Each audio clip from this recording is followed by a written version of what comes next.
Proton has just previewed the Proton Persona facelift. This, as you know, is a sedan cousin of the Iris, and this one is supposed to have 303 new parts. So let's take a look.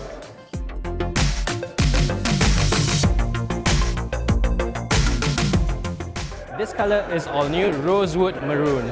And if you don't like this color, which I do by the way, you have a choice of silver, white, grey, red. So yeah, 5 colors in total. But on the outside, it looks pretty new.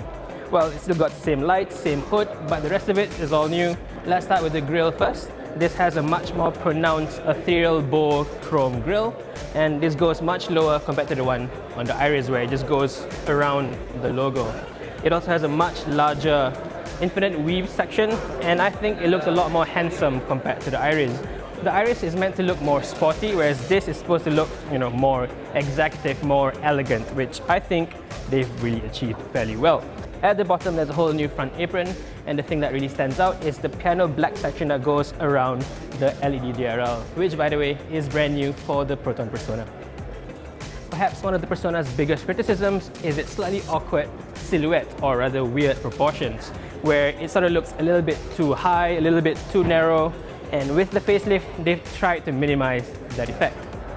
Let's start with the wheels. It's still 15 inches, but the design now looks a lot bigger than before, so it fills up the rear arches much better.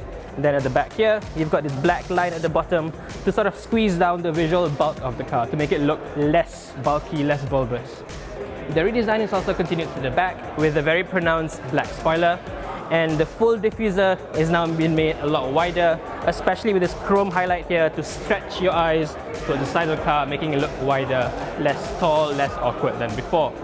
Seeing that the basic shape of the car is the same as before, I think Proton has done a really good job in trying to fix the so-called criticisms of this car. I think it looks a lot better proportioned now.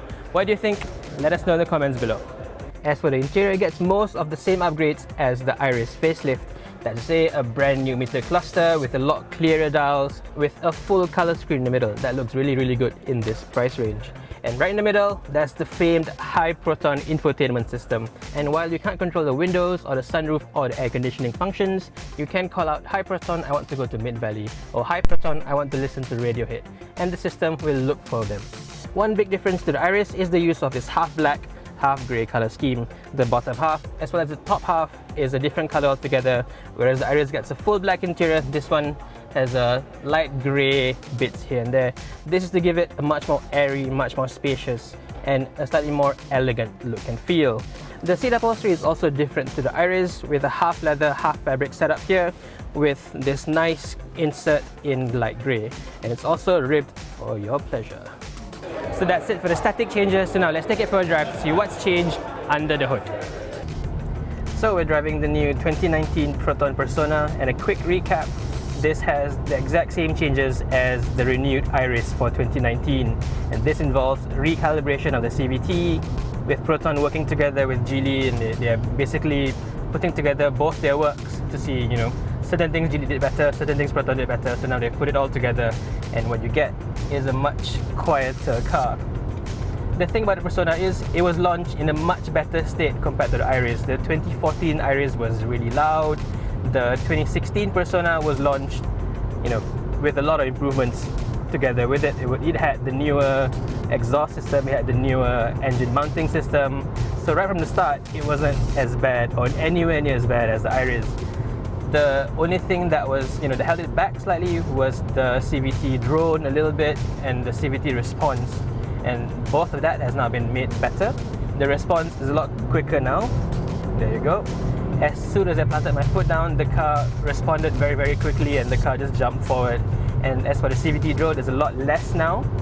The refinement is a lot better in terms of actual noise, as well as the vibrations felt through the steering wheel, through the pedals, and throughout the whole car. Basically, it's a lot quieter, it's a lot more, it's a lot smoother than before. They've done this by adding a dynamic damper in the engine bay, and this sort of absorbs most of the vibrations. And it may sound like a small update, but it gives you a very big difference when you're driving behind the wheel. So I'm doing 110 right now. The car is doing about 30,000 RPM, and the wind noise is really, really good. all you can hear is a little bit of the aircon sound, which is fine, you know, because Malaysia is very, very hot, so you're most likely to leave it on at a higher fan speed. But beyond that, this really is as good as the Persona has ever been. The CVT response, there is still a very slight delay in terms of when you press it down and the car jumping forward, but once it does, it really, really pulls. It's the same engine as before, 1.6 VVT with 105 PS and 150 Newton meters of torque, exactly the same as before, no changes there. What they've done is put more work into the CVT to make it a lot better, a lot more tractable, and this gives you a much improved driving experience as a whole. So there you have it, a quick first drive of the 2019 Proton Persona facelift. So I would have liked slightly more work done to it, like say perhaps LED or projector headlamps, and on the safety front it still has 6 airbags, VSC, nothing to laugh about, but I would have liked AEB in this price range. But then again, the closest competitor to this car is the Beza, and this car has that pretty much beat in terms of driving capabilities. So what this car is right now is a very, very good car, which is a lot more polished compared to the one that came before. The drivetrain is a lot smoother now, is a lot more composed, and the response is miles better than before. At the same time, it still has the exact same ride and handling as the car that came before, which is to say, fantastic. Proton is also working really hard to make the whole ownership experience a lot more pleasant than before. The servicing cost is said to be about 32% cheaper than its closest competitor, and Proton is also opening up 3S centers throughout the whole country. They've got more than 70 3S centers throughout the country now, which is a lot more than most of its rivals. So is this the car to finally convince you that Proton is actually listening to all your feedback and making all their cars better? Let us know in the comments below, and thank you for watching.